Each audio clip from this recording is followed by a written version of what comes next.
Baik, terima kasih banyak Pak Firman. Sangat menarik sekali materi yang sangat diberikan. Tapi memang karena keterbatasan waktu, jadi diskusi kami juga sangat terbatas. Untuk itu kami akan segera beralih ke pembicara ketiga. Ini sudah ada Pak Andi yang akan memberikan materi terkait dengan penanganan hewan. Untuk itu, Silakan Pak Andi, silakan. dan tempat kami persilakan Bapak.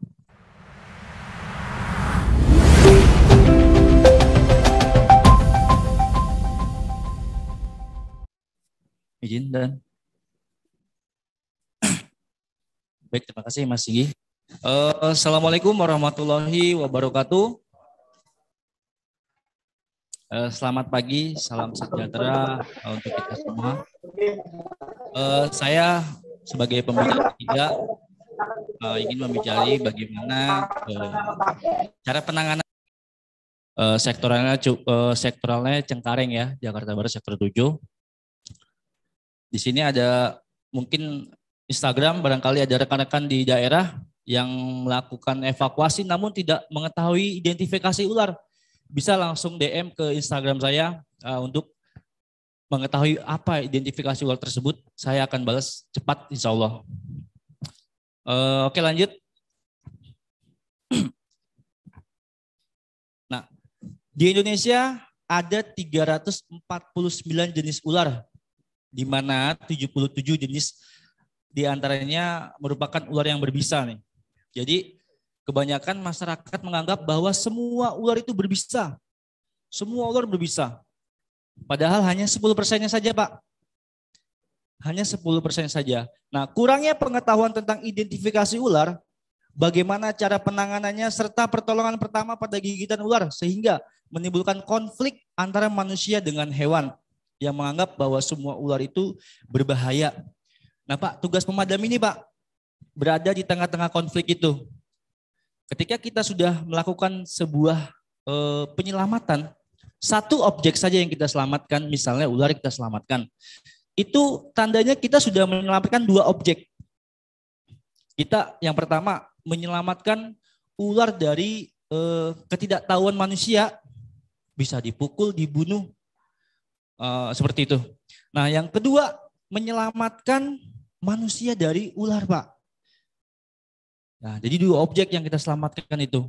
Nah, pertanyaannya, butuh keterampilan khusus nggak, Pak, untuk melakukan itu? Butuh sekali, Pak.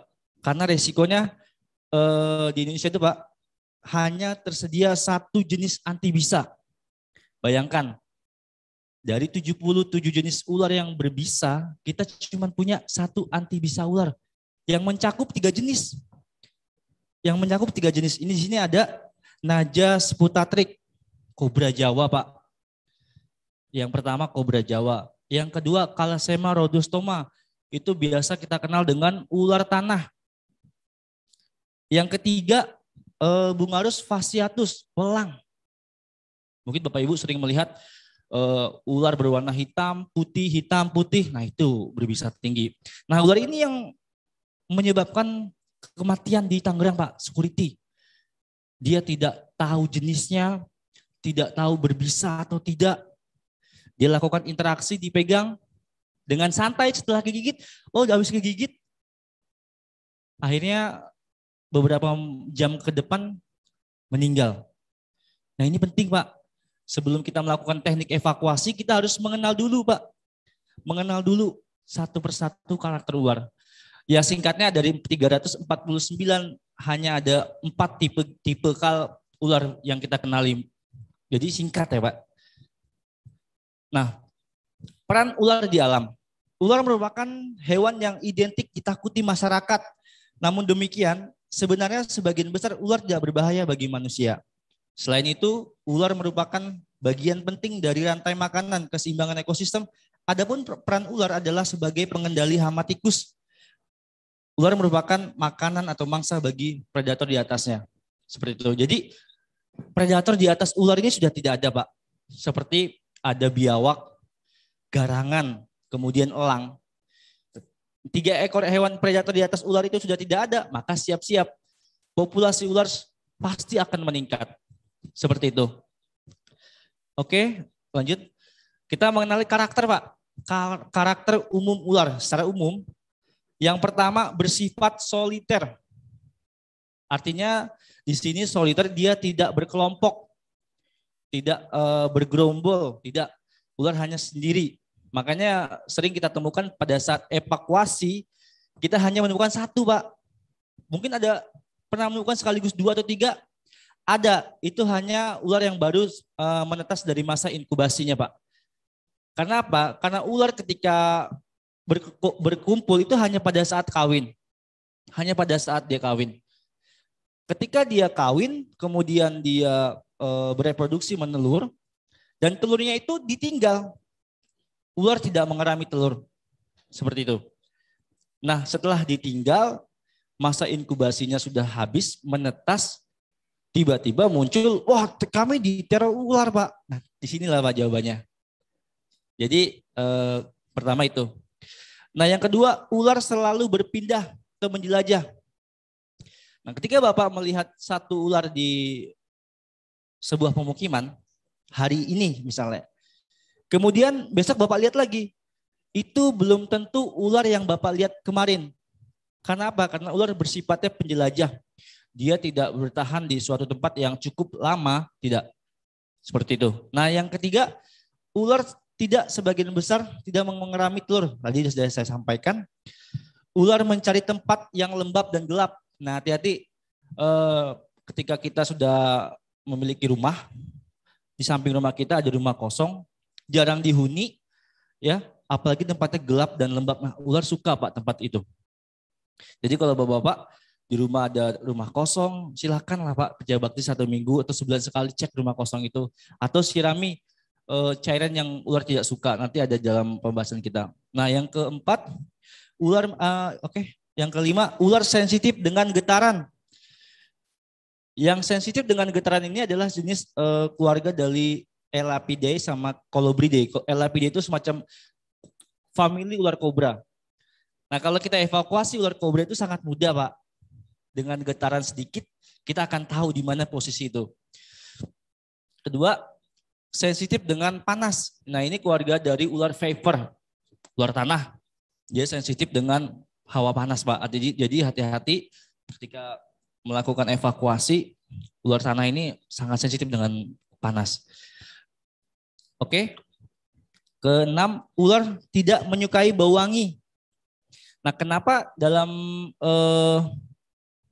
pencegahan agar ular tidak masuk rumah, nomor 6 ini masuk, ular tidak suka bau wangi. Kenapa? Karena sensor ular, dia punya yang namanya organ Jacobson, Pak.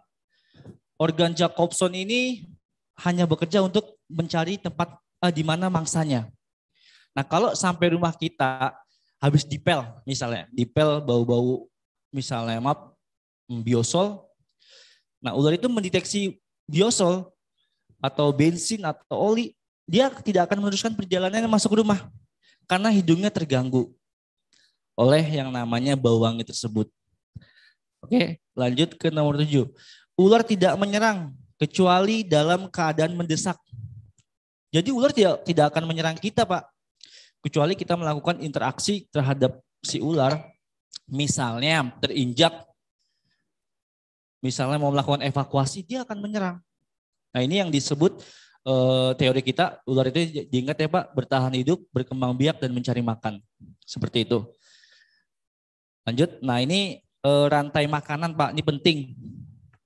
Kita pernah belajar ini ya Pak, ingat waktu SD? Ingat sekali tentunya. Di sini ada produsen padi, kemudian ada konsumen pertamanya tikus.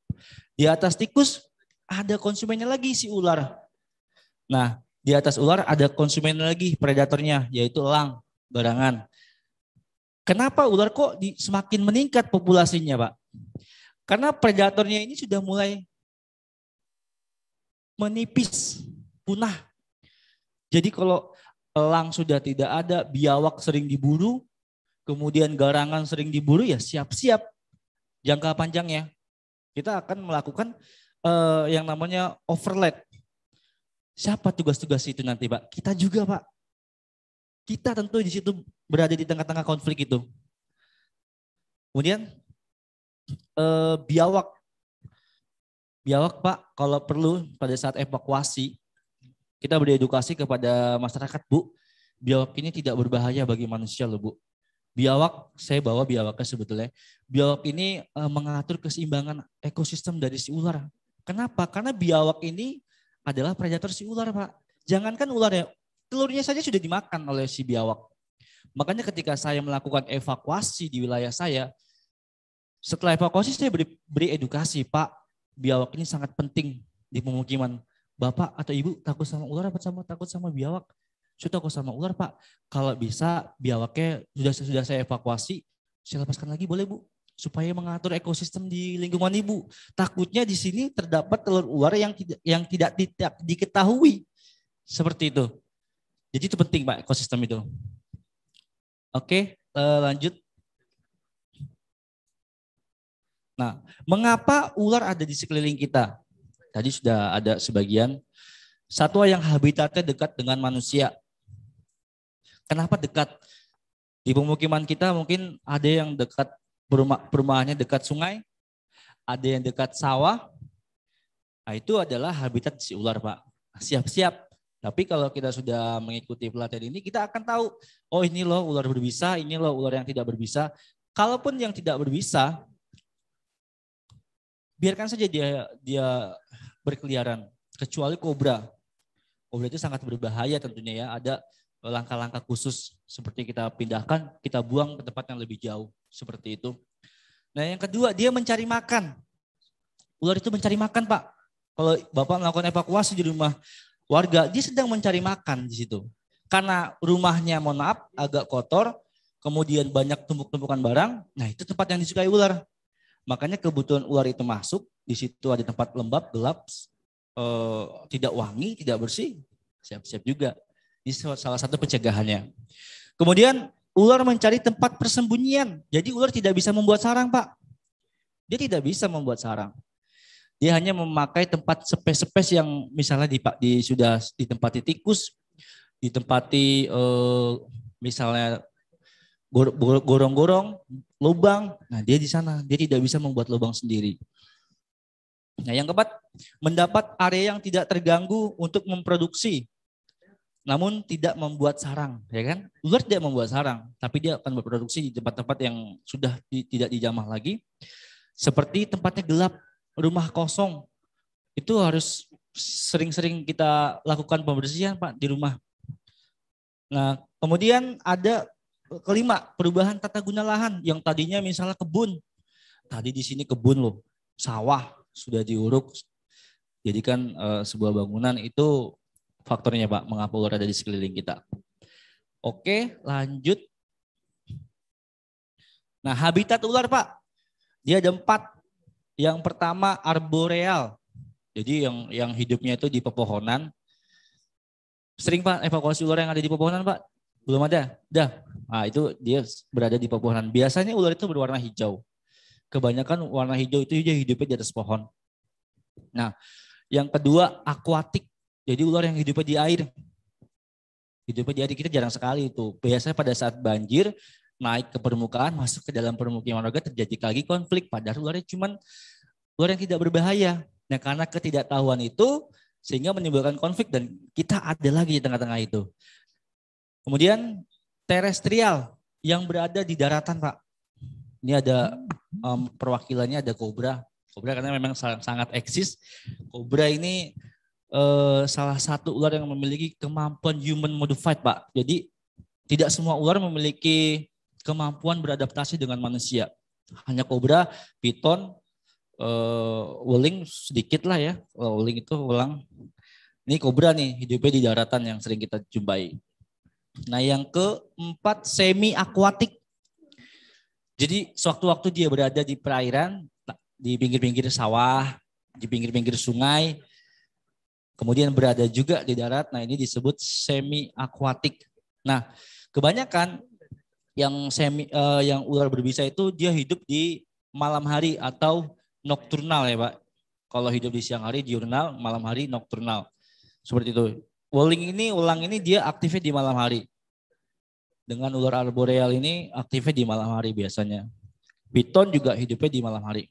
Nah, kemudian fakta dan mitos tentang ular. Satu, tidak semua ular berbisa, bahkan di Indonesia hanya memiliki 77. Ular memiliki pelindung berupa sisik keras sehingga tidak menyebabkan proses osmosis. Jadi kalau yang menyebabkan osmosis itu hanya pada hewan yang bermoluska, jadi yang berselaput. Kalau ular dikasih garam ya nggak akan reaksi. Tidak akan reaksi, Pak. Itu hanya mitos. Perhatikan ya, Pak. Pernah dengar nggak ular takut sama garam? Bahkan kita kecil tuh sering sekali kita terapkan tentang itu. Padahal dalam penelitian itu tidak benar ya, Pak. Ketiga, ular yang masuk ke rumah karena insting mencari makan atau mencari tempat persembunyian. Tadi sudah kita bahas. Sebagian besar ular takut kepada manusia, ia lebih memilih menghindar. Betul, Pak. Jadi tidak ada ular datang-datang menggigit kita, tidak ada. Karena tidak ada apa namanya yang disebut terprovokasi. Terprovokasi bisa terinjak pada saat melakukan upaya penyelamatan, itu masuk dalam kategori ini. Yang kelima, ular memakan manusia karena manusia masuk ke dalam habitatnya, Pak. Jadi memang kebetulan ularnya besar, manusianya kecil. Dianggap si ular itu, wah ini mangsanya. Karena apa? Karena ular piton, ya khusus piton, dia memiliki pit sensor, Pak. Jadi saya ada ularnya di sana. Piton tuh ada pit sensor. Jadi memiliki sensor panas. Itu ada di bagian di bawah mulutnya. Jadi ketika orang berada di semak-semak, dia mendeteksi. Nah, kenapa kita setiap di hutan dianjurkan bawa tongkat, Pak, bawa kayu. Jadi sebelum kita melangkah, kita beri kejutan dulu, Pak. Agar supaya ular itu shock terapi sedikit loh. Dia agak mundur. Kalau kita jalan santai, kita mungkin jalan santai ke depan, ular sudah di depan. Karena sensornya itu menggigit, ditambah ularnya besar, Pak, raksasa. Itu jenis ular python. Kita punya ular piton di Indonesia itu ular terbesar dan terpanjang di dunia, Pak. Melebihi anaconda. Mungkin anaconda hanya besar tubuhnya, tapi kita lebih panjang, Pak. Nah, 6. Secara biologis mata ular dalam keadaan hidup, tapi tidak dengan baik. Jadi memang ular itu lebih ke insting lidah, Pak. Matanya kurang begitu jelas. Jadi kalau saya dikejar-kejar ular, misalnya gitu. Padahal ular itu matanya aja rabun. Ularnya kabur sama manusia, orang yang mau jalan kebetulan ular itu larinya ke arah kita. Seolah-olah kita dikejar. Itu mindset kita tuh dioper lagi ke, gue dikejar ular loh. Padahal secara biologinya ular itu tidak bisa melihat jelas. Seperti itu. 7. Beberapa jenis ular berkembang secara ovovivipar. Ya, ada yang bertelur, ada yang melahirkan. Sehingga pada saat terbelah, mengeluarkan anak-anaknya. Terkadang dianggap harus dibakar, tidak berlipat ganda. Pernah, Pak? Pernah dengar informasi ini? Tidak ya, Pak? Ular itu ada yang bertelur, ada yang melahirkan. Seperti itu. Jadi mungkin pas Bapak pukul, tiba-tiba anaknya keluar. Langsunglah kita asumsikan sendiri. Bahwa ular ini tiba-tiba langsung banyak. Itu mitos. Seperti itu. Bisa ular seperti halnya kelenjar ludah. Pada ular berbisa digunakan untuk membantu metabolisme. Jadi ular itu seperti ludah. Kita buang, dia akan berproduksi terus. Kita buang, akan memproduksi terus. Oh, ular udah saya buang kok bisanya? Bisa. Tapi dia akan memproduksi lagi. Seperti itu. Oke, lanjut. Mitos. Itu tadi mitosnya. Sebagai masyarakat menganggap semua ular itu berbisa. Semua orang menganggap ular itu berbisa. Padahal dia hanya 77 dari seluruh jenis di Indonesia. Kemudian ular takut dengan garam. Tadi bisa dibahas sisik ular seperti apa. Kemudian ular masuk rumah pertanda hal buruk. Ini karena apa, Pak? Karena peran ular di Indonesia itu sebagai peran yang antagonis. Apalagi waktu zaman dulu ular dipakai spiritual, pertanda petaka. Sehingga mindset kita seperti itu, Pak. Kadang ada yang fobia itu bukan karena traumatik. Jadi karena pembelajaran yang salah. Banyak kok, Pak, di teman-teman kita fobia. Padahal saya tanyakan secara pribadi, Pak, apakah Bapak pernah terjadi traumatik terhadap ular? Enggak, Pak, soalnya waktu saya kecil katanya. Nah, mari Pak kita luruskan. Kebetulan di sini ada waktunya. Jadi kita kupas di sini seperti itu, Pak. Kemudian ular merekam orang yang membunuh. Pernah juga, Pak? Itu mitos. Nggak ada ular merekam orang yang udah membunuh, tidak ada. Kemudian ular harus dibunuh kemudian dibakar. Kawanannya tidak menghampiri, harus dibakar nih. Kawanannya biar nggak datang. Itu juga mitos. Bisa ular bisa dibuang, itu juga mitos. Ular mengejar manusia, tadi juga mitos sudah saya sampaikan. Oke, lanjut. Nah, tadi ini ada pacet, lintah, dan sampingnya ular. Nah, sebelum terkena garam, cairan tubuhnya imbang. Imbang Pak untuk yang pacet. Ketika disiram oleh garam, cairan tubuhnya berkurang, kemudian cairan yang di luar tubuhnya akan keluar Pak. Itu hanya berlaku pada hewan yang memiliki moluska-moluska Pak, seperti ini. Pacet, lintah, itu bereaksi terhadap garam. Tapi kalau ular tidak. Ular tidak mempunyai yang namanya lendir di permukaan kulitnya, namun ia memiliki sisik yang melindungi badannya. Seperti itu. Oke, lanjut. Identifikasi ular menurut gigi dan posisi taring. Jadi kita cuman identifikasi dari 4 aja Pak. 4 cara ini Pak. Kalau kita menghafal 349 ular yang ada di Indonesia, nggak kelar 5 hari Pak. Jadi Bapak harus pahami ini ada 4. Yang A, ular tidak berbisa. Ya. Yang B, ular yang berbisa rendah. C, ular berbisa tinggi. D, ular raksasa, tidak berbisa namun menyebabkan pendarahan yang hebat. Menurut bentuk gigi dan posisi taring yaitu Aglipa. Taringnya Aglipa. Jadi tipe giginya tidak memiliki taring bisa. Tidak memiliki taring bisa, dia hanya taring-taring kecil tapi tidak memiliki kantong bisa, intinya seperti itu. Yang ke B, Opisthoglypha, berbisa menengah Pak. Jadi taringnya itu ada di belakang. Ada di belakang giginya, nanti ada abis ini gambarnya. Kemudian Proteroglypha, jadi dia berbisa tapi taringnya jelas di depan. Tapi tidak sepanjang yang D. Proteroglypha ini biasa dimiliki oleh ular welang, kobra. Seperti itu. Yang D, Selenoglypha Pak. Jadi taringnya panjang, melipat. Itu biasa dimiliki dari keluarga Viper Pak. Ular tanah, itu hati-hati. Seperti itu. Jadi kalau Bapak nanti evakuasi, saya nggak tahu di Indonesia, bisa langsung DM saya, identifikasi. Kemudian Bapak cek sendiri taringnya Pak. Misalnya Bapak ambil 1 gelas, kemudian ditutupin karet, gini aja Pak, digigitkan ke botol itu. Kalau nanti gigi itu mengeluarkan bisa, berarti ular itu ular berbisa. Seperti itu Pak. Oke, lanjut. Nah ini contoh-contohnya nih. Aglipa, taringnya seperti ini.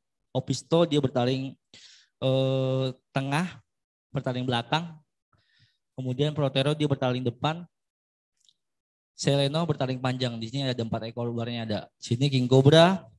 Di atas ini ular piton, di samping sini ular boiga. Yang bawah ini ular albolabris atau ular apa ya? Yang biasa kita kenal tuh ular ekor merah Pak. Itu berbahaya. Oke, lanjut. Nah ini gambar Pak. Gambar bekas gigitan ular. Yang A-nya tidak berbisa karena tidak ada taring depannya. Yang B ini bertaring belakang. Lihat titiknya jelas di belakang. Kemudian yang C dia bertaring depan. Tapi jaraknya dekat ya. Bertaring depan, jarak dekat ini biasa dimiliki oleh ular welang, kobra. Nah ini yang C. Nah yang D ini bertaringnya agak renggang. Bertaring panjang melipat. Ini biasa dimiliki oleh ular hijau ini, ekor merah. Seperti itu. Oke, lanjut.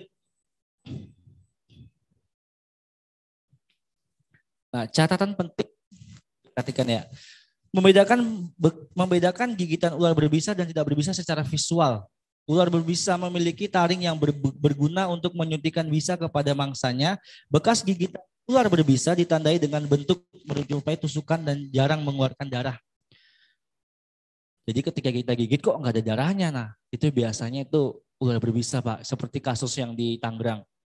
Dia tergigit tidak mengeluarkan darah, tidak berasa sakit, tiba-tiba meninggal. Seperti itu. Ditambah lagi kita tidak tahu bagaimana cara penanganannya. Jadilah menyebabkan sebuah kematian. Yang B, ular tidak berbisa tidak memiliki taring tetapi memiliki gigi yang membentuk bekas gigitan berupa sobekan dan menimbulkan pendarahan. Nah, ini biasa ular piton, Pak.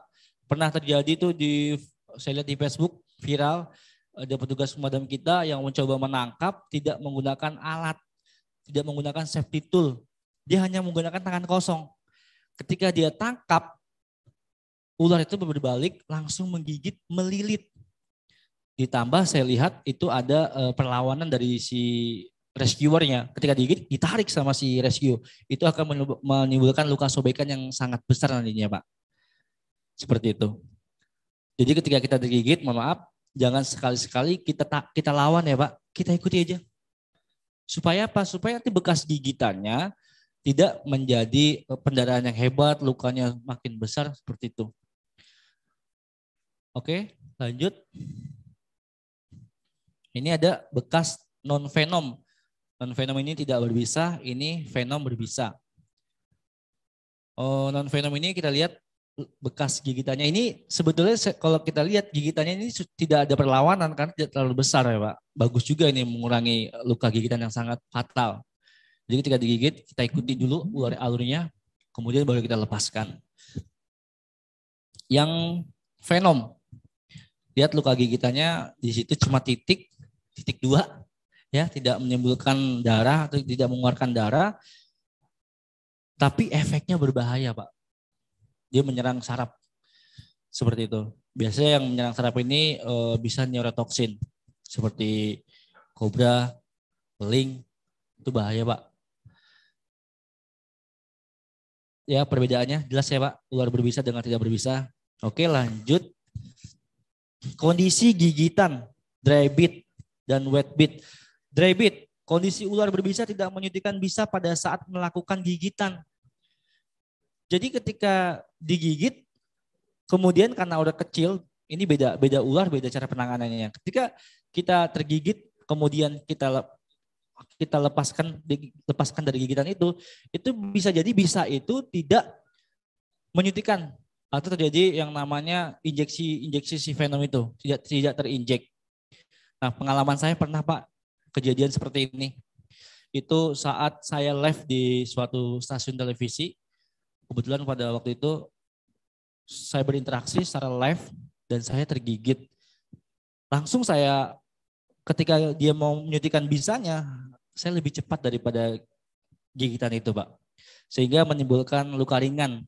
Jadi tidak bereaksi bisanya. Dan saya menyetop, tidak melanjutkan sebuah atraksi tersebut atau sebuah atraksi yang tadi saya lakukan. Dan sambung ke teman. Nah ini hati-hati Pak.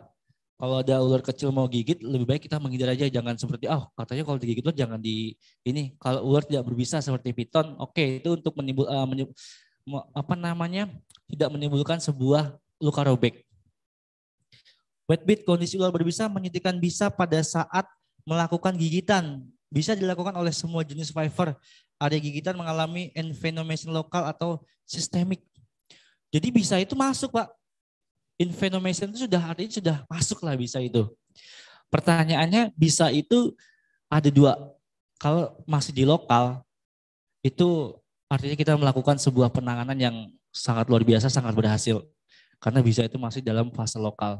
Bagaimana penanganannya? Nanti ada. Nah yang kedua, sistemik. Ini kejadian pada saat mungkin pernah dengar sebuah penyanyi dangdut meninggal atraksi ular di panggung. Nah, dia tidak mengerti bagaimana cara melakukan setelah kegigit. Kemudian dia melanjutkan sebuah atraksinya atau sebuah panggungnya, sebuah actionnya. Sedangkan bisa itu akan mendrainase. Mendrainase Pak. Nanti akan dijelaskan secara tuntas di slide berikutnya. Sehingga terjadinya sistemik. Jadi bisanya sudah bereaksi. Seperti itu. Upaya pencegahan konflik masyarakat dengan ular. Ada rescue, ada sweeping dan release. Rescue itu penyelamatan, sweeping itu biasa pencarian. Jadi kita nyampe lokasi, ularnya sudah tidak ada. Itu kita cari. Tapi ada beberapa faktor juga yang harus wajib dan tidak diwajibkan untuk mencari. Misalnya, sasaran rescue di antara ular masuk rumah, perkarangan tidak melakukan ular di alam. Ini agak kebawahan sedikit, Mas. Ininya. Oke, sip. Naikkan dikit. Oke. Tidak melakukan rescue ular yang berada di habitatnya. Jadi kadang-kadang di mana Pak saya lihat ular? Di kebun. Ini tidak ada konflik sebetulnya. Yang ada konflik ketika ular itu berada di dalam rumah, masyarakatnya takut, yang dalam rumahnya takut, nah itu kita wajib datang Pak. Tapi kalau Pak saya tadi lihat ular Pak di kebun sana, kira-kira kita satu kebun kita cari buang-buang waktu enggak? Ya ada klasifikasinya Pak. Kita berikan penjelasan kepada masyarakat, Pak, standar kami melakukan evakuasi hanya di dalam rumah, pekarangan, kebun, itu milik pribadi. Kalau secara umum, memang habitatnya yang tadi kita sampaikan, memang habitatnya ular itu di situ ya. Kita harus siap. Bagaimana caranya? Ayo kita kenali Pak, kita beri edukasi sedikit, jangan langsung pulang Bu. Sebetulnya ularnya apa Bu? Ada foto nggak dokumentasi? Biasanya kan suka di foto tuh jelaskan, oh ini ular koros Bu, tidak berbisa kok, aman, aman buat Ibu. Buat lingkungan juga aman, dia mengendali tikus sama cicak misalnya, tikus, kadal, burung, dia cuma makan itu kok, tidak berbahaya. Seperti itu. Nah, sweeping dilakukan kondisi memiliki potensi bahaya berdasarkan biologis. Jadi misalnya kita sweeping itu karena ularnya udah menggigit, ya tadi kita sweeping juga di rumah. Tapi kalau sudah ular itu masuk ke dalam habitatnya, kita stop. Seperti itu. Perilisan, pelepasan. Guna menjaga ekosistem dengan mengembalikan ular pada habitatnya yang tepat. Menyelamatkan ular, perilisan memperhatikan beberapa faktor diantaranya ketersediaan makanan, predator alaminya untuk menghindari peledakan populasi overload Pak. Jadi kita lepas, habis menangkap kita rilis, kira-kira di sini kagak ada sungai, kagak ada air, jangan dilepaskan di situ. Jadi kalau ada sungai, ada perairan, biasanya dia lebih hidup di dekat perairan Pak. Jangan, biasanya sih kalau tugas-tugas perilisan biasanya kami serahkan ke komunitas. Banyak Pak, rekan-rekan komunitas kita Pak. Jadi Bapak bisa hubungi kami aja nanti, kami rekomendasikan di mana titik-titiknya untuk kalau Bapak-bapak untuk kesulitan melepaskan hasil rescue bisa DM saya. Seperti itu. Oke.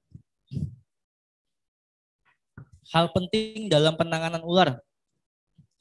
Petugas dan masyarakat harap memiliki kemampuan snake handling.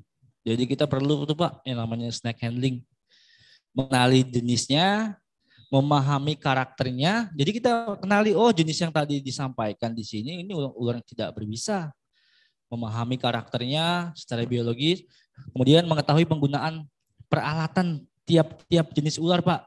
Karakter ukuran ular menentukan cara penanganan dan alat digunakan. Jadi tidak semua ular sama alatnya Pak. Ada yang sederhana, ada yang berat, ada yang membutuhkan tenaga yang benar-benar banyak. Seperti piton itu tenaganya kalau ularnya besar itu nggak boleh sendiri, apalagi nggak boleh bertiga berdua, nggak boleh, apalagi sendiri, itu sangat bahaya Pak. Ada satu kejadian di daerah Pulau Bali, security, dia duduk pada saat piket malam, tiba-tiba ada ular berukuran 2 meter kurang lebih, 2,5 meter. Tidak tahu bagaimana teknisnya, tidak tahu bagaimana resiko nantinya. Security itu mencoba menangkap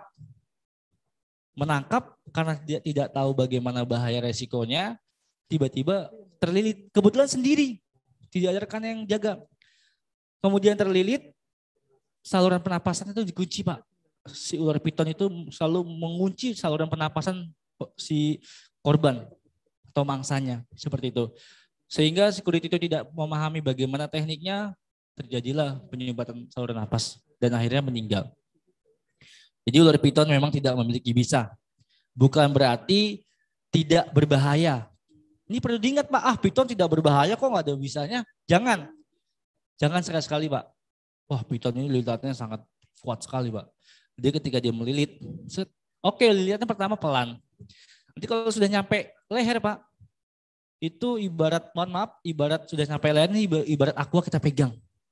Dia akan seperti ini Pak. Tuh, kalau sampai terjadi di leher, fatal. Ini banyak kejadian di India, mohon maaf di daerah Jakarta Pusat juga ada Bang. Belum lama di sini deket juga ada. Padahal itu ular peliharaannya. Ular peliharaan dengan ular liar di alam itu beda Pak. Kekuatannya beda. Di alam lebih powernya lebih kuat daripada ular peliharaan. Karena dia lebih penjelajah, jalan terus. Dia ada stuck di suatu tempat. Di jalan terus sehingga otot-ototnya juga kuat Pak. Hati-hati. Coba bayangkan ya Pak. Kita nggak tahu nih ular melihat ke sini, kita diamin. Ketika udah sampai titiknya, titik dia membunuh, dia akan melakukan tekanan kencang. Seperti itu. Jadi ingat piton tidak memiliki bisa, namun bukan berarti tidak berbahaya. Seperti itu. Kemudian menggunakan peralatan memadai menurut standar operasional. Misalnya A menggunakan kacamata dan pelindung kepala. Nah ini kacamata ini penting Pak ketika kita menghadapi ular kobra. Kenapa? Karena ular kobra itu sebelum menggigit, dia menyemburkan bisa Pak. Hati-hati ini teman-teman di Pulau Jawa ini. Kita nggak tahu karakter ular kobra seperti apa. Kita datang cuma pakai helm, tapi kacamata enggak. Jarak 2 meter karena yang tadi saya bilang ular ini memiliki sensitif getaran. Kita melangkah sedikit di pojok, dia sudah berasa. Semakin kita gerak, itu supaya apa? Supaya kita tuh sana jauh. Dia nggak mau berhadapan dengan manusia, dia cuma menggertak. Soalnya saya ini seekor ular kobra lo bisa nyembur. Itu bahasa tubuhnya seperti itu. Karena kita nggak paham, dia ngasih peringatan hissing namanya Pak. Jalan terus saja kita sampai di depan dia kurang lebih 1,5 meter, dia menyemburkan bisa. Set. Nah kebetulan pada saat bisa itu menyembur, angin lagi ke arah kita Pak. Tadinya 1,5 meter, saya nih 1,5 meter, rekan saya yang 2 meter kena juga. Jadi 2 korban yang terjadi insiden tersebut. Akhirnya si ular itu kira-kira dapat kita rescue gak Pak? Karena udah kena serangan duluan, ya mau gak mau kita kekurangan personil. Makanya kacamata ini sangat penting. Kemudian pelindung kepala juga, helm penting juga sesuai prosedur operasional. Menggunakan sepatu, tentu petugas pemadam menggunakan sepatu. Menggunakan pakaian tangan panjang atau fur jacket. Jangan lupa Pak, selalu menggunakan tangan panjang. Jangan baju PDL digulung. Sewaktu-waktu kita tergigit, setidaknya tidak terkena langsung Pak. Ada pelindungnya jaket. Kemudian menggunakan alat bantu atau safety tool seperti hook, ada grab stick, sarung tangan anti gigitan ular. Nah itu di Australia sudah pakai, di luar negeri Pak. Kita belum pakai ya Pak ya. Mudah-mudahan menyusul sarung tangan anti gigitan ular Pak. Karung dan peralatan seadanya apabila mendesak. Ya kalau nggak ada tongkat, kita bisa menggunakan gagang sapu. Kita bisa menggunakan gagang sapu, bisa menggunakan kemoceng. Tapi jangan sekali-sekali kontak langsung dengan ular tanpa alat ya. Tanpa alat jangan sekali. Seperti ada ular kita pegang. Wah jangan sekali Pak. Lebih baik saya menyarankan setiap anggota, kalau perlu ular kecil ya jangan berkontak langsung, gunakan hook, grab stick, masukkan ke dalam karung sudah. Nanti langkah selanjutnya biar tim khusus dari BKSDA atau mungkin dari teman-teman komunitas yang merilis nanti. Kemudian mengetahui prosedur. Penanganan ular dilakukan dalam keadaan memungkinkan. Safety, kalau yang tadi ularnya udah di dalam rawa-rawa, udahlah Pak, itu tidak masuk dalam kategori ular ke tengah rawa-rawa Pak. Ya memang habitatnya di situ. Seperti itu. Nah, B, penanganan ular hanya dilakukan untuk ular yang berada di dalam rumah industri. Jadi hanya di dalam rumah dan industri saja Pak. Kalau udah di kebun, baru kecuali di atas pohonnya itu di kalangan rumah bisa dilakukan evakuasi. Oke lanjut. Nah di sini ada yang namanya grab stick. Itu yang palanya seperti ini, jepit. Itu gambarnya ada di 3 pojok itu. Ada grab stick. Nah ini semua rekan-rekan sudah ada semua ya Pak di sektor ya. Alhamdulillah. Kemudian helm juga sudah ada pasti. Nah sarung tangan anti gigitan ular ini Pak, insya Allah Mudah-mudahan diadakan nanti kalau bisa dari pimpinan. Keempat ini hook. Seperti apa ya namanya? Yang biasa kita lihat itu hook Pak. Itu penting Pak. Harus kolaborasi antara hook dengan grab stick. Seperti itu. Ya, oke, lanjut. Nah, ini ular dengan gigitan berbahaya. Ada gambar 1, gambar 2, gambar 3, gambar 4, gambar 5, ada gambar rip ya. Yang gambar pertama, ular tidak berbisa, Pak. Ular piton. Dia tidak memiliki bisa, namun lihat pendarahannya, Pak. Lihat kan, Pak, pendarahannya seperti apa? Nah, ini ular tidak memiliki bisa, bukan berarti tidak berbahaya. Yang kedua nih, piton juga terjadi luka sobek. Jadi begitu kegigit ditarik. Kayak narik ini Pak, karet gitu loh Pak. Giginya masih nyangkut sobek. Nah yang ketiga ini luka gigitan ular Pak, ular kobra. Ular bisa yang memiliki bisa neurotoksin. Di sini ada hampir terjadi nekrosis ya Mas, pembusukan ya. Di sini lihat, ini masih untung kita hidup cacat tapi selamat. Daripada kita langsung meninggal karena tadi prosedur keselamatan pada gigitan ular tidak dengan antibisa ular Pak. Nanti ya kita bahas dari caranya. Yang keempat, lihat lukanya seperti luka bakar. Ini biasa kita bisa identifikasi bahwa ular ini adalah ular yang memiliki antibisa hemotoksin. Jadi dia menyerang darah seperti ini. Biasa ular gibuk, ular hijau viper bisa terjadi nih seperti ini gigitannya. Nah yang kelima gambar rip. Nah ini biasanya tidak mengetahui bagaimana tekniknya, bagaimana cara penanganannya ketika digigit ular bisa jadi menyebabkan kematian Pak. Berat ya Pak ya tugas kita ya Pak. Semoga Allah selalu melindungi Pak. Mudah-mudahan ya apa yang disampaikan tidak terjadi lah. Tidak dipraktekkan lagi apalagi mudah-mudahan. Kemudian tips antisipasi agar ular tidak masuk ke dalam rumah. Ini jangka pendeknya.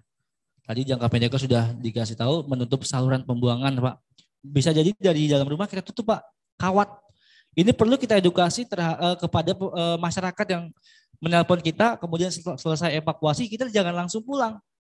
Kita selalu berikan edukasi Pak. Bu, besok-besok saluran pembuangan airnya jangan langsung ngeblong Bu. Tanpa adanya kawat ram di dalam kamar mandi.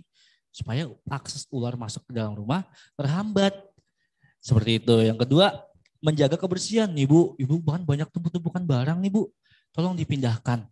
Supaya nanti besok pemadam kebakaran tidak kesini lagi Bu. Itu kita perlu edukasi Pak. Jangan setelah evakuasi masukin ke dalam karung. Terima kasih Pak, kita pulang. Kalau perlu kita kasih edukasi. Bagaimana cara pencegahannya. Nah ketiga, memotong ranting yang menjalar ke genting atau jendela. Jadi rumah, di depannya ada pohon besar, kebetulan nyambung ke atap rumah Pak. Itu kalau bisa dipotong alurannya Pak, dipisah, diputus. Supaya tidak ada akses nanti masuk ke atas genteng rumah, masuknya ke dalam rumah lagi, ke dalam genteng, asbes, nyampe lah ke bawah. Timbul lagi konflik. Siapa yang datang? Kita lagi. Kalau kita memiliki keterampilan khusus, alhamdulillah Pak, tenang kita menghadapinya. Kadang-kadang banyak rekan-rekan kita juga yang belum memiliki keterampilan, pengetahuan, tapi dia nekat demi masyarakat.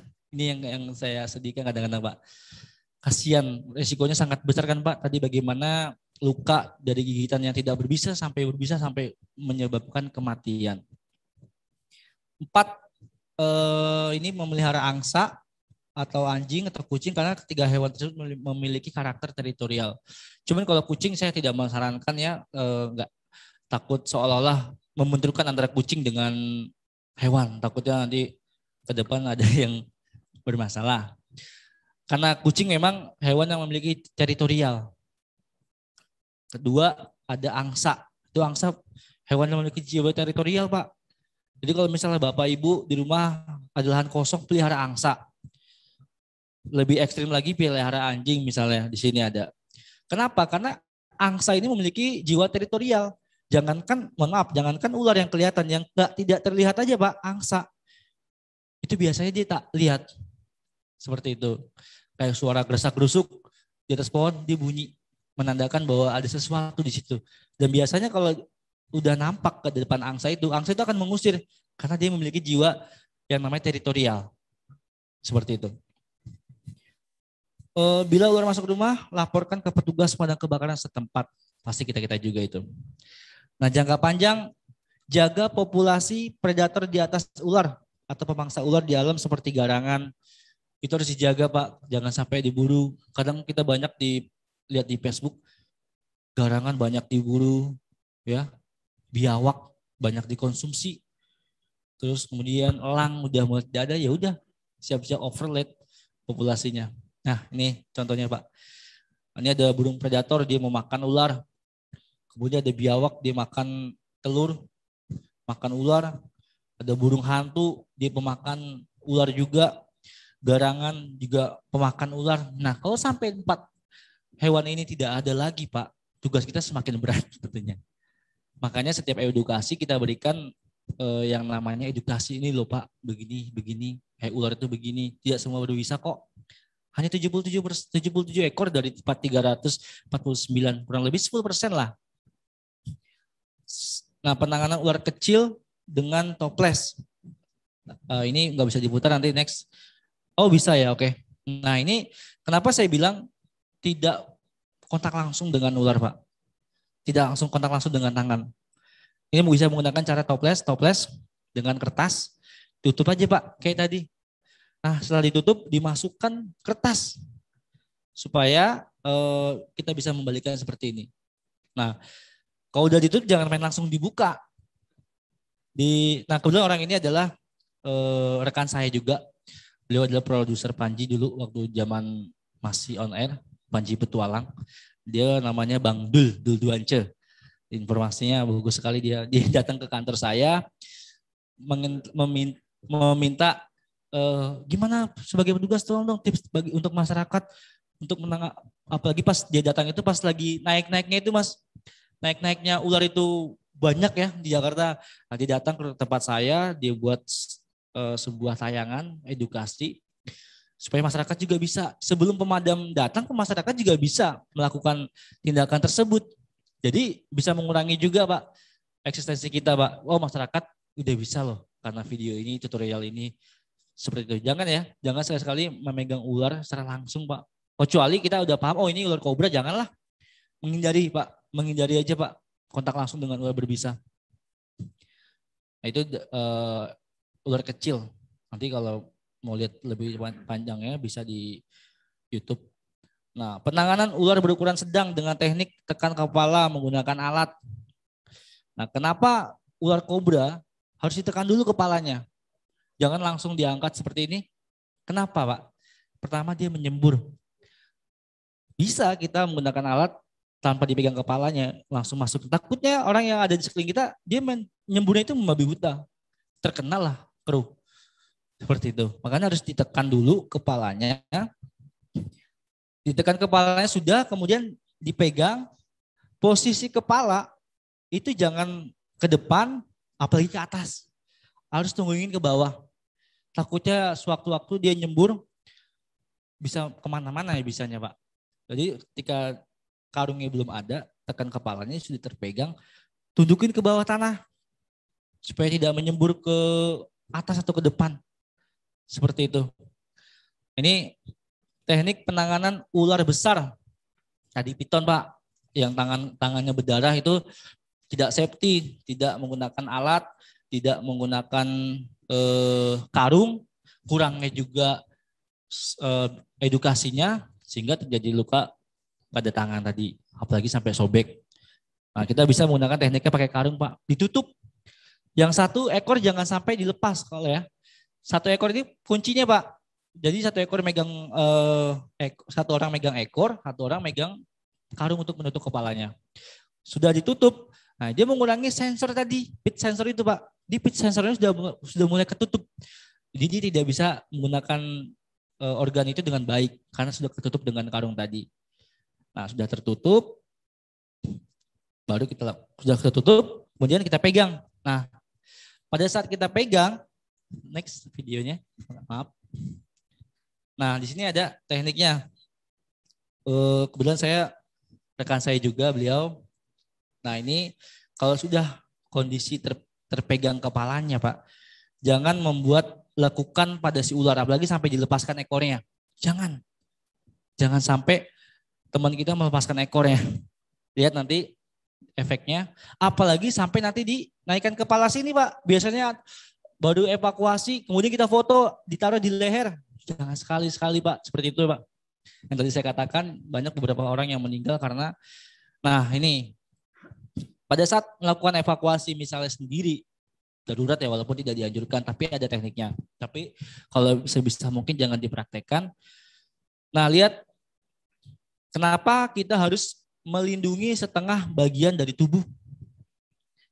Jadi misalnya tangan kanan kita megang, udah organ tangan kanan, kaki kanan saja yang bebas, yang terlilit, yang hard lagi, jangan sampai dari leher, tangan biar cukup, misal kaki kanan aja.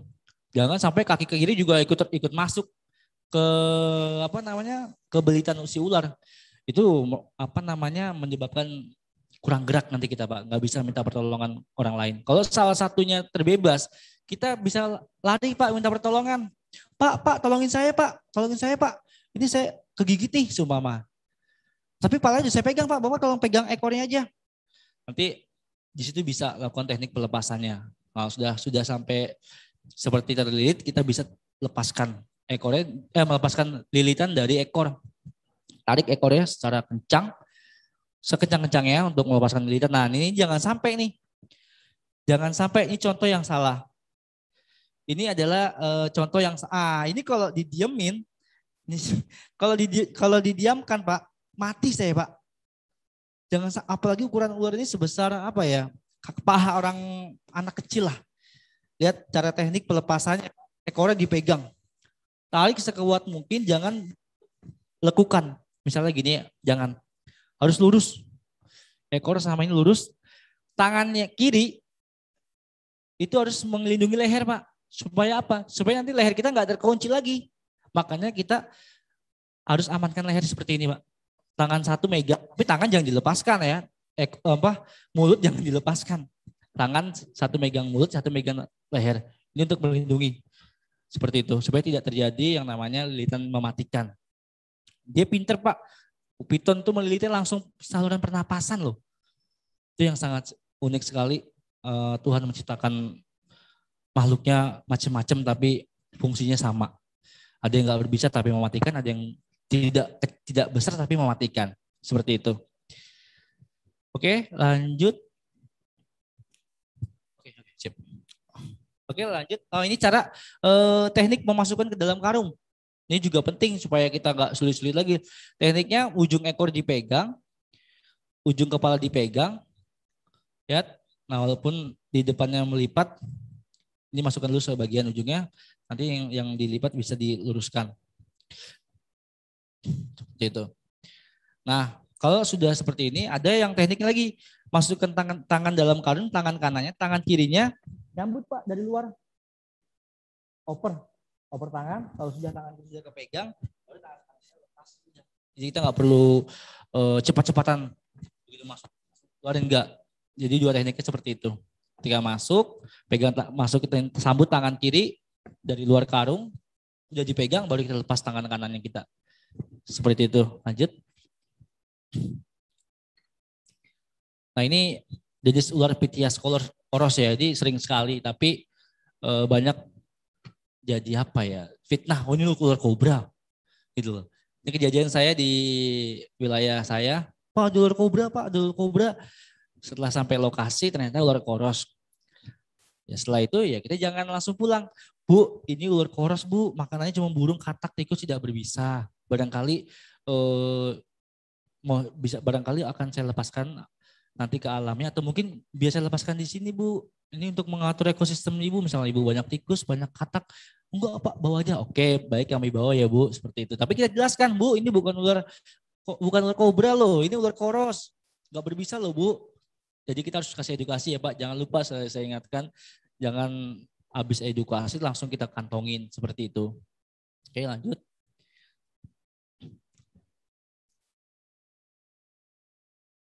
Nah, di sini ada ular genteng. Ini sering sekali nih. Apalagi di Jakarta juga banyak. Ular genteng ini tidak memiliki bisa, makanannya cuma cicak. Perhatikan ya Pak, nanti kalau Bapak-bapak di wilayah daerah, foto aja Pak.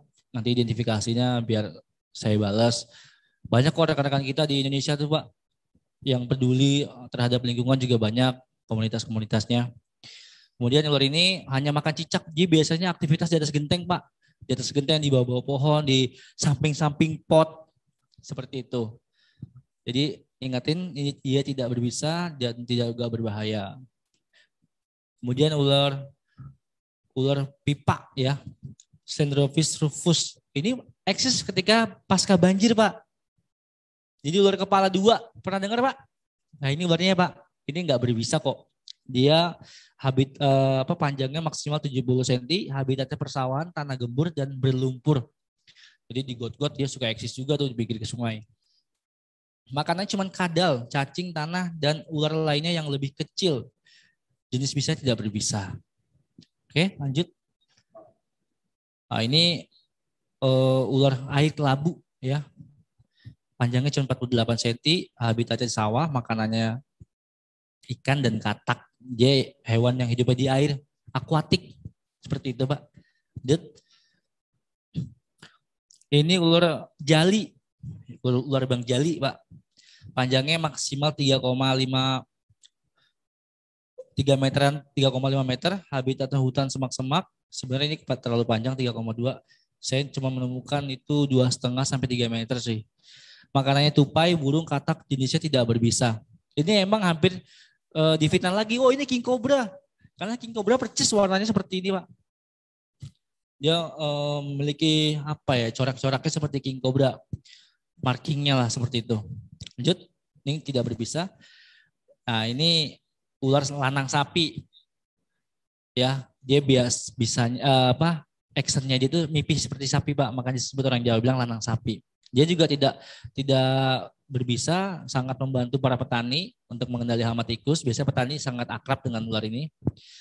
Nggak pernah dipukul, nggak pernah digebuk, apalagi dibunuh, tidak. Ular ini makannya katak dan tikus, tidak berbisa. Oke, lanjut. Prasinah itulah ular pucuk. Tidak semua ular hijau itu berbahaya. Contohnya ular pucuk, Pak. Katanya ular yang kepala segitiga itu berbisa, Pak. Itu mitos ya, Pak. Ini buktinya ular pucuk kepala segitiga, namun tidak memiliki venom.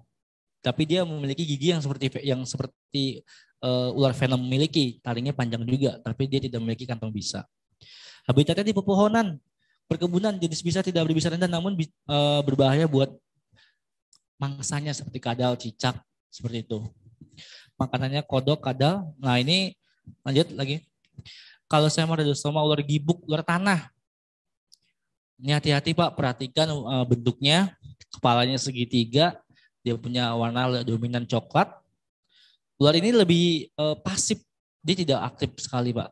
Saya tidak juga menganjurkan buat rekan-rekan damkar untuk memegang langsung, tidak menganjurkan Pak. Karena ular ini sangat berbahaya walaupun di Indonesia termasuk kategori ular ini anti bisanya Pak. Ada ular ini, ular gibuk atau kalau saya Rhizostoma. Caranya tinggal pakai hook dengan grab stick aja Pak, kemudian masukkan. Dia sangat pasif, dia tidak terlalu aktif. Dia hidupnya, habitatnya itu di tanah kering, di bawah pohon bambu. Kadang-kadang kerap lewat di pinggir jalan tuh Pak, nyebrang. Nah ini ular ini. Dia aktif di malam hari. Jenisnya jenis nokturnal ya, malam hari. Seperti itu. Jenis berbisa tinggi. Kemudian naja seputatrik atau kobra Jawa. Panjang maksimalnya 1 meter lebih. Di sini 1 meter, tapi saya lihat 1 meter lebih saya pernah mendapatkan itu 1 sampai 1,5.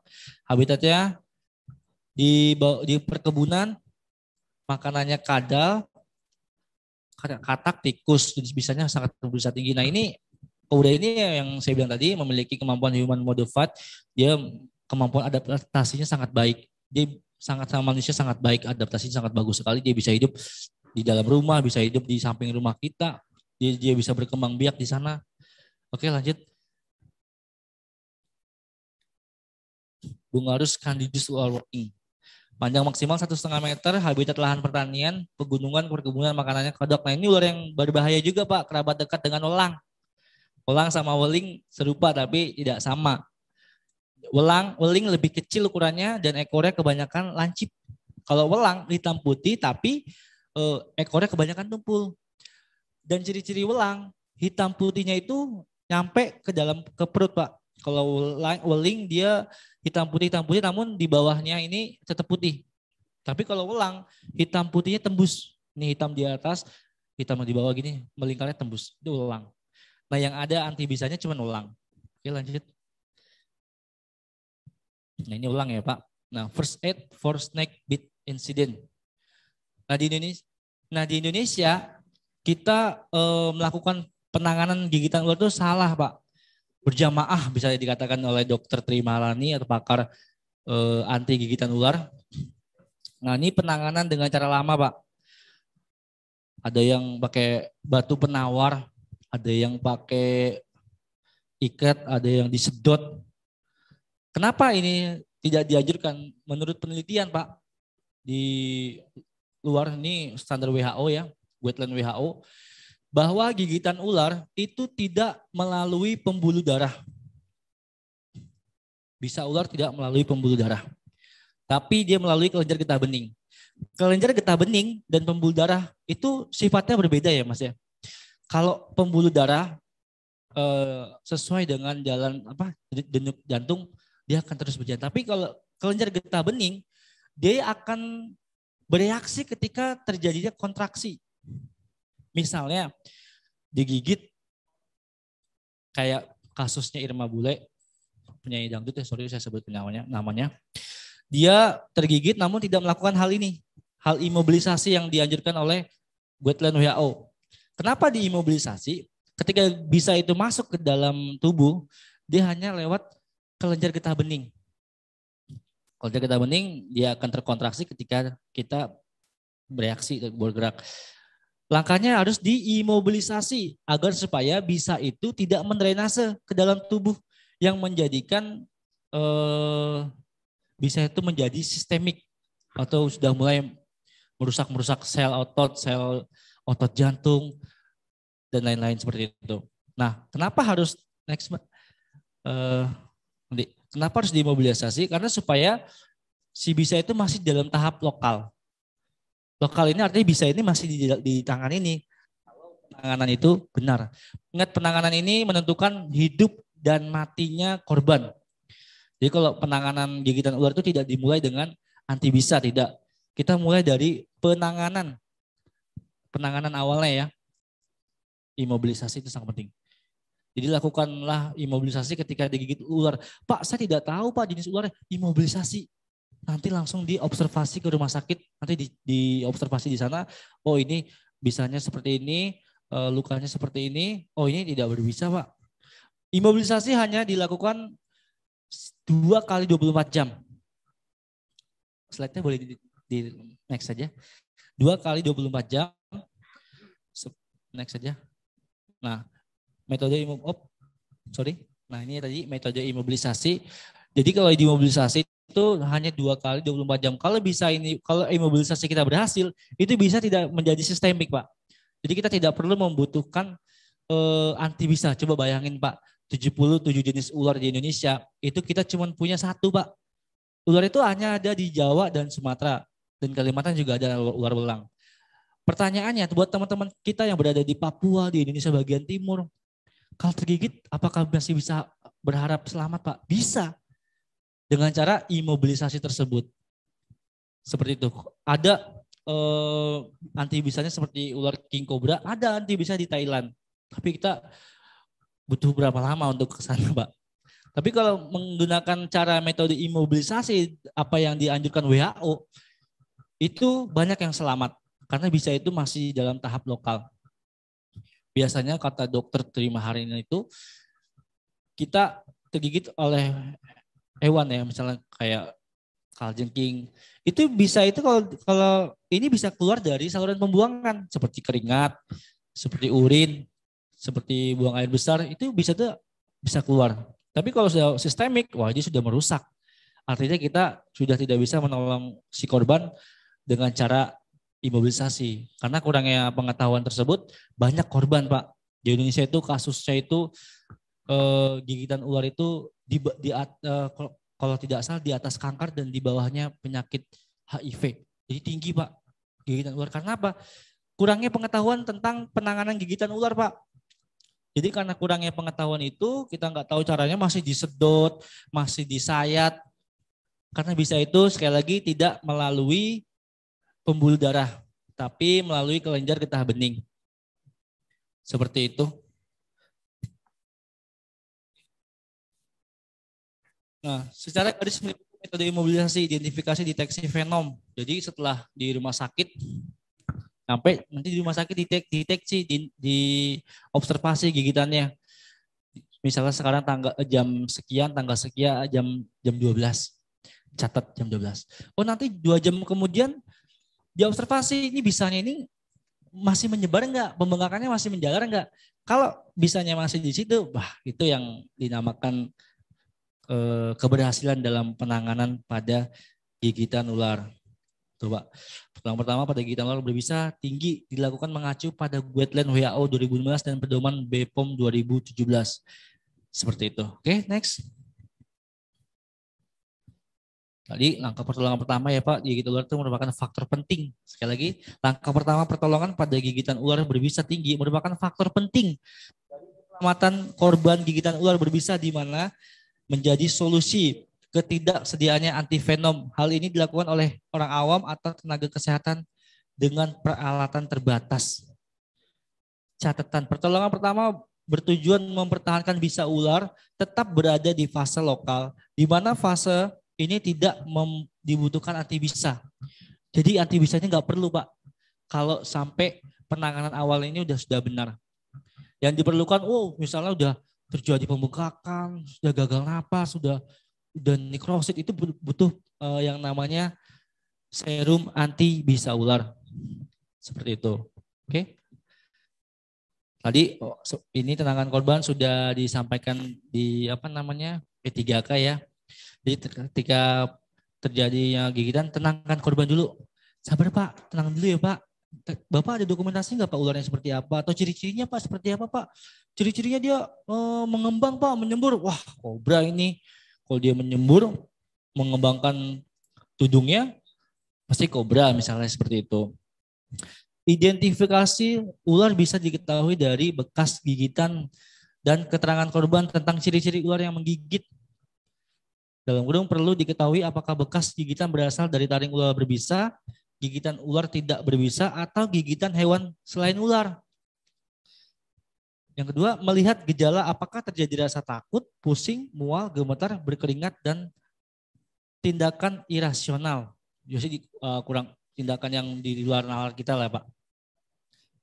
Tanda klinis meliputi bengkak, terjadi nekrosis, dan infeksi menyebabkan cacat. Yang tadi dalam foto tadi itu udah nekrosis, tapi alhamdulillah Pak selamat. Jadi ada 2 faktor nih Pak kalau digigit ular, mati secara cepat, hidup cacat. Tuh Pak. Maka risiko kita selain api juga diperhatikan Pak. Ular ini sangat berbahaya, risikonya sangat tinggi. Ya. Jadi langkah terbaik kalau bisa jangan sampai berinteraksi. Walaupun ada ular piton, ular sanca atau ular kobra, kalau bisa jangan dipegang pakai tangan.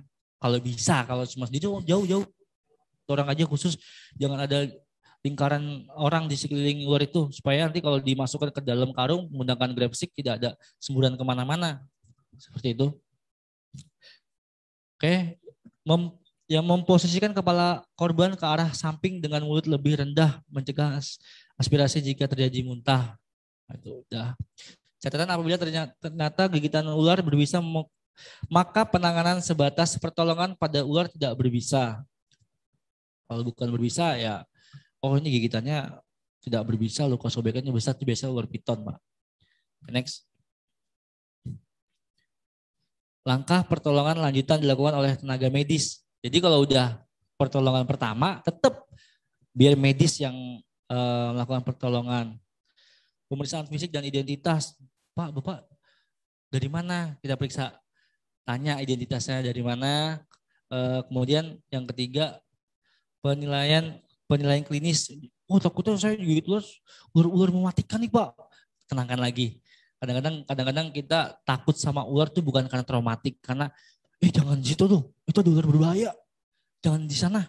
Itu biasanya dari pembelajaran tuh Pak. Jangan lewat kebun itu ada ular berbisa. Padahal secara biologi ular itu tidak berbisa. Kadang-kadang penyampaian itulah yang membuat mindset kita tuh udah tertanam. Padahal kita belum tahu sesungguhnya. Seperti itu. Keempat, pemberian antivenom yang sesuai setelah masuk fase penyebaran sistemik. Jadi ya benar, pemberian antivenom itu kalau sudah menjadi fase sistemik, kalau belum terjadinya fase sistemik, tidak perlu bisa seperti itu. Tidak perlu serum antibisa. Keempat, pendukung bantuan hidup. Ya semacam bantuan teman-teman kayak telepon ke ambulan, tolong tenangkan. Langsung itu dalam kondisi sudah terbida ya Pak. Oke. Nah ini Biosafe terakhir. Jadi Biosafe ini adalah serum anti bisa ular Pak yang Indonesia milikin cuma 1. Indonesia cuma 1, sedangkan ular itu ada 77. Tapi ini prosedurnya yang terakhir.